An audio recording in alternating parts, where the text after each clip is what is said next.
ग्रामीण भागातील पारांवरची गर्दी वाढत आहे।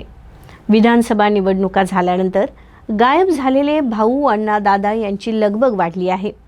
राज्याचं राजकारण गावच्या वेशीबाहेर सोडून आपल्या भागच्या राजकारणाच्या चर्चांचा फड रंगवणारी रांगडी मंडळी सतर्क झाली आहेत। निमित्त आहे मिनी मंत्रालय म्हणून ओळखल्या जाणाऱ्या जिल्हा परिषदेच्या निवडणुकीचं। 3 वर्षाच्या प्रतीक्षेनंतर जिल्हा परिषद निवडणुकीचं बिगुल अखेर वाजलं आहे। 2022ला महाराष्ट्रातील जिल्हा परिषदांच्या मुदती संपल्या होत्या। तत्कालीन महाविकास आघाडी सरकारने जिल्हा परिषद आणि पंचायत समिती मतदारसंघाची फेररचना करून आरक्षण सोडत देखील केली होती। कोल्हापूर जिल्हा परिषदमध्ये 2017 मध्ये झालेल्या निवडणुकीवेळी 67 जिल्हा परिषद मतदारसंघ तर 134 पंचायत समिती मतदारसंघ अस्तित्वात होते। 2022 मध्ये मुदत संपल्यानंतर तत्कालीन महाविकास आघाडी सरकारच्या काळात यात 9 जिल्हा परिषद मतदारसंघाची वाढ करण्यात आली।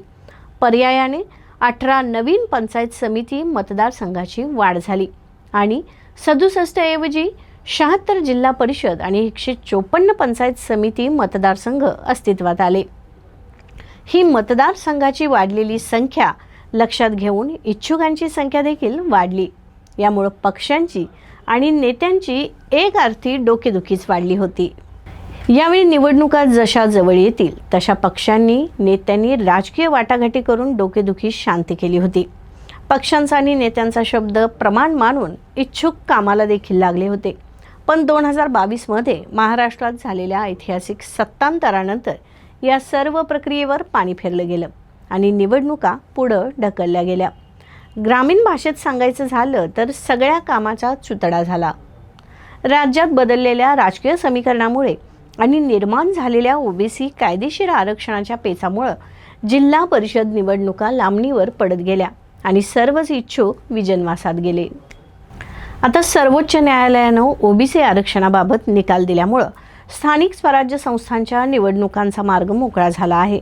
सन 2022 मध्ये वाढलेले मतदारसंघ आणि त्यानुसार पडलेलं आरक्षण रद्द होऊन 2017 साली झालेल्या निवडणुकीत अस्तित्वात असणारेच मतदारसंघ राहणार असून फक्त नवीन आरक्षण सोडत करण्यात आली आहे। 2026 मध्ये होणाऱ्या कोल्हापूर जिल्हा परिषदेच्या आरक्षण सोडतीचा तपशील थोडक्यात पाहूया। इतर मागासवर्गीय 18 गट यात 10 पुरुष आणि 10 महिला यांचा समावेश आहे। खुला प्रवर्ग 40 गट आहेत, यापैकी 19 गट महिलांसाठी राखीव आहेत। अनुसूचित जाती 9 गट आहेत, यापैकी 5 पुरुष आणि 4 महिला असणार आहेत। अनुसूचित जमाती 1 महिला आरक्षण आहे।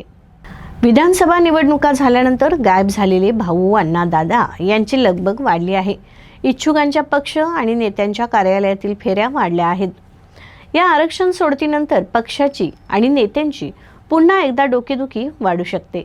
पूर्वीच्या आरक्षणाबाबत दिलेले शब्द बदलत्या राजकीय परिस्थितीमुळे मागे घ्यावे लागणार आहेत। यामुळे अंतर्गत नाराजीसारख्या प्रकरणांना पक्ष आणि नेत्यांना सामोरं जावं लागणार आहे। एकूणच कोल्हापूर जिल्ह्याच्या ग्रामीण भागातील राजकीय वातावरण हळूहळू तापू लागलं आहे। आपण आपल्या प्रसारमाध्यमाच्या या व्यासपीठावरून जिल्हा परिषद निवडणुकांचं सखोल वृत्तांकन आणि विश्लेषण करणार आहोत। आपल्या तालुक्यातील राजकीय आणि सामाजिक परिस्थिती काय आहे हे आपल्या पुढे मांडण्यासाठी आम्ही लवकरच घेऊन येतोय धुमशान झेडपीचं हे विशेष सदर।